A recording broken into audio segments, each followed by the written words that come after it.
Hello again.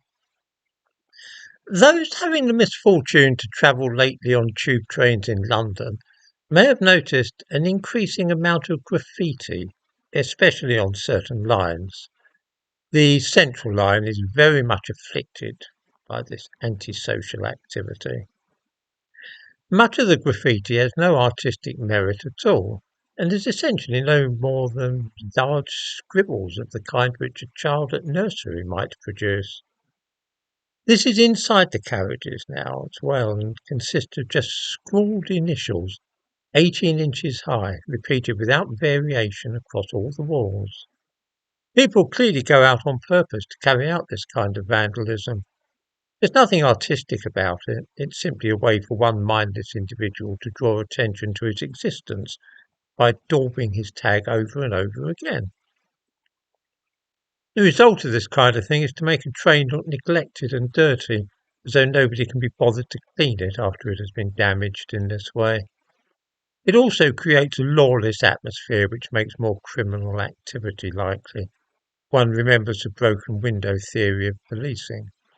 Once an environment looks as though it is deteriorating, then petty crime starts to become more prevalent.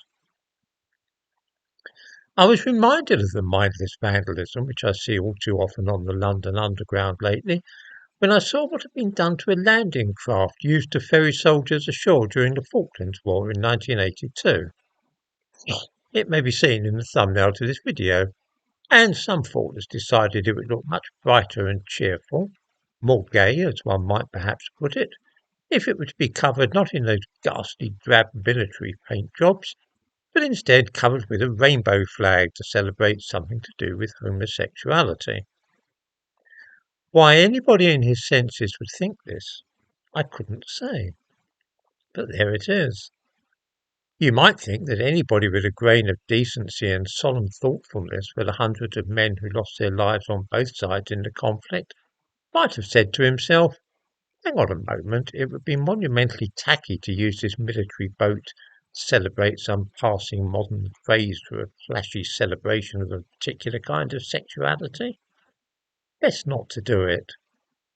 But it seems that nobody had any such feelings, and instead decided that the rainbow flag would be the very thing to enhance the dignity which such a vessel had, as having been part of a brutal war. The flag also, of course, includes the trans colours, but I have no idea how many transvestites actually fought in the Falklands. Even if they did, their courage was no greater than that of anybody else, and their blood was certainly the same colour. Why single out transvestites in this way, as though their sacrifice was of somehow greater significance than anybody else's? Disgraceful business.